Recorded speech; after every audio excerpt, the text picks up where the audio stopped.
पहिली जब तोला देख्यो दिल मोर धड़कन बढ़ गे रे। तोर मुस्कान के जादू मन साजन सुध बुध मोर सब उड़ गे रे।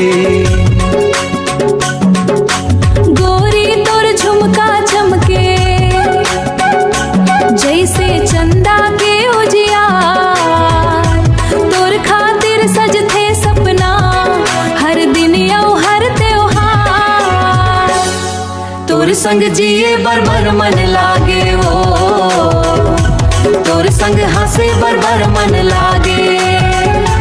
हाथ में हाथ धर के सैया माया के रत्ता चलन लागे।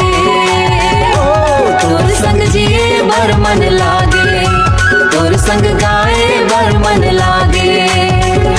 जन्म जन्म के जोड़ी हमर रब ले आज मिलन लागे। नदी किनारे संझा बेला तोर संग बैठना भाए रे।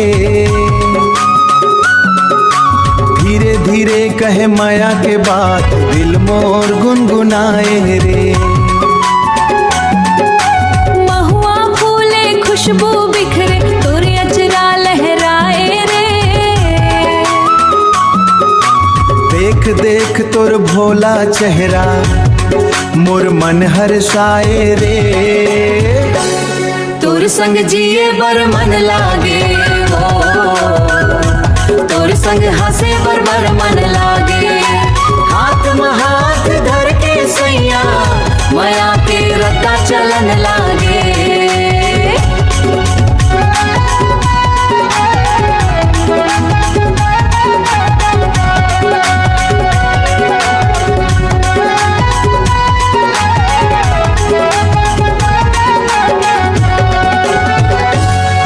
मोरे हर सपना मन बस गे हाँ, मोरे हर धड़कन मन बस गे हाँ।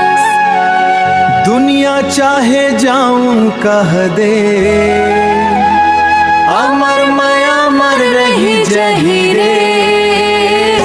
तोर संग जिए बर मन लागे, तोर संग नाचे बर मन लागे। मांदा रे ढोलक बांसुरी बाजे मैर मन लागे।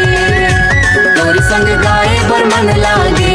जन्म जे जोड़ी जोड़ी हमर संग संग दुनिया देखन लागे।